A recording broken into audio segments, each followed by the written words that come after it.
I went to an old person's home not so long ago. If you've ever been to a nursing home, you might agree that the vibe is strange. It's got a strange mix of death's waiting room slash high school, where, like just the kind of, you sense there's some kind of like social hierarchy in the mix.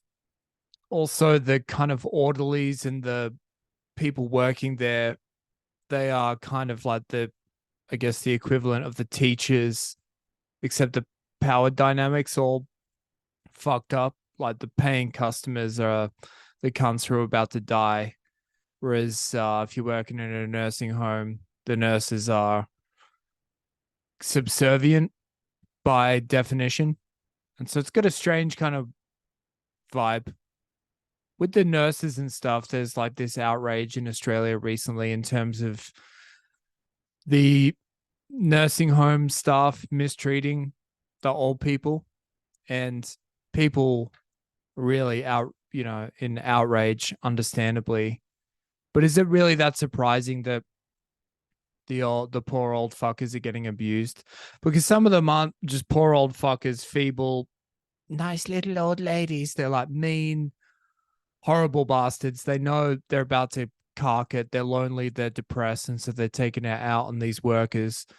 So the workers are fucking probably fighting back here or there, the old pillow over the mouth trick every so often, and it riles people up because I think that it taps into their guilt for putting the old people in the home in the first place, and not, adding a fucking granny flat to the back of their 4x2, out of sight, out of mind shit. But it's not really that surprising that these nursing home people are lashing out because, yeah, like I said, it's kind of like a high school social dynamic situation, except the teachers don't really have too much power. The old cunts do, kind of. But anyway, this is a weird kind of like mis misremembered or something. But I remember there was a sad looking old lady by the front entrance, and immediately as soon as I clocked her, I was like, oh, no one comes to visit you, which is kind of heartbreaking. You kind of think that she's just kind of waiting by the door to for a long lost daughter or fucking niece to come pay a visit, but she never comes. And yeah, I'm not sure if I actually saw that she had a fluffy toy companion, or someone told me that she has like a little teddy bear or something on her wheelchair, um that sits on her kind of like little vehicle to keep her company. Her kind of like Wilson from Castaway type of vibe. And I remember being kind of heartbroken when I found out about that, and I, you know, expanded upon the story just from seeing this old lady and the sadness in her eyes, and kind of imagining who she was and why she would need a fluffy toy companion. And my first impulse was to think, how fucking sad is it that for the remaining years of your life you have to uh gain emotional connection. You revert back to being a child, essentially. You want a fluffy toy to keep you company, to be your little friend. However, as time passes, I think that like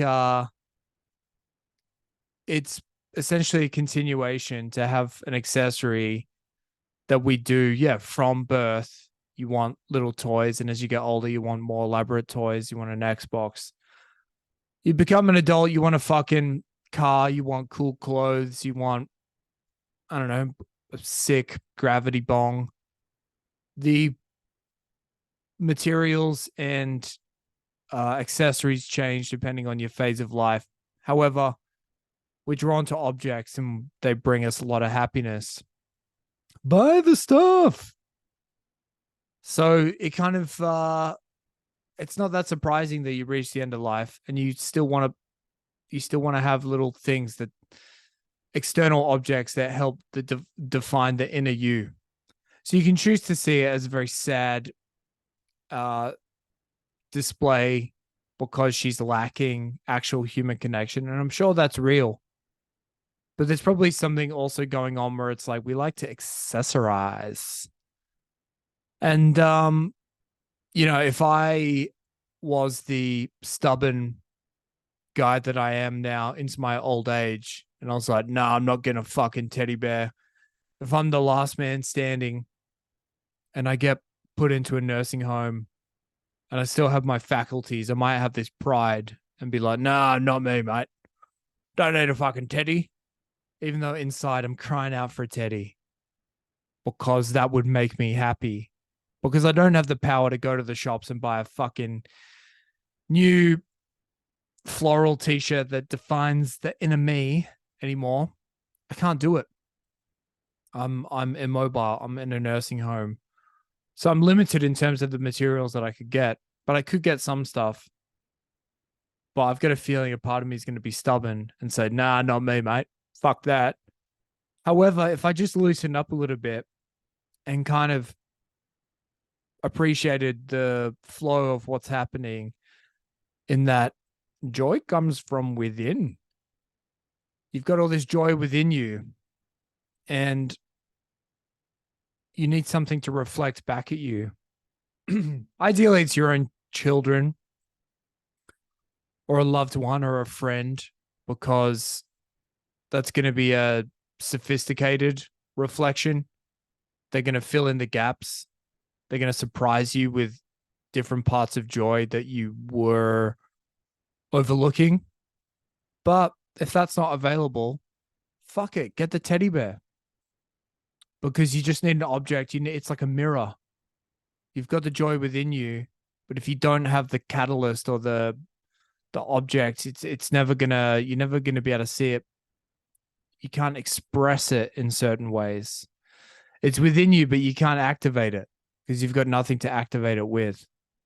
So, yeah, I think I'm gonna. At the time when I saw this old lady and I kind of tripped myself out thinking about how sad it was, she was sitting there with the teddy bear. I got a bee in my bonnet. I was like, I should go and speak to these old cunts and spend some time with them and to try and alleviate their loneliness. And I forgot about it because it was COVID at the time, and I sent a couple emails, but it was just a pain in the cunt to try and get to the old cunts because they didn't want me to bring the spicy cough into the home. And then cunts would be dropping like flies and they'd have a lawsuit on their hands. So I couldn't do it at the time and I just forgot about it. But I think I will go back and spend time with people in nursing homes, because I think that, like, yeah, who knows? It might be able to brighten someone's day a little bit just by being me. But also, I sometimes think that, like, you can get inspired by people. They can tell you what's important in life and all these things that you maybe once again intrinsically know internally, but you need an external source to remind you to be like, yeah, don't fucking work too hard. No one's going to think about the promotions they got when they're on their deathbed, all that shit that if it's from someone else, sometimes it means more. But I also think that there's something in terms of, like, accepting your own flaws. When you see an old person, you see that they're still flawed and they're unapologetic about it, and kind of shrug to be like, oh, this is me. And what are you going to do? Because I don't know, maybe that's the battle of middle age, is to be like, all right, I've got a good understanding of what my flaws, what flaws exist within me. And now you got to figure out which dragons you try and fucking slay. Because some aren't getting slayed. Some are sticking around for good and making peace with that as early as possible, killing the other cunts. So maybe I'm gonna go to a couple nursing homes and get my mind exploded. All these preconceived notions of what it's actually like just from one visit. I'm gonna spend more time there and get to the bottom of it and hand out a few teddies for any stubborn old cunts who are too proud to get one. All right. Thanks for listening. Catch you on the next one.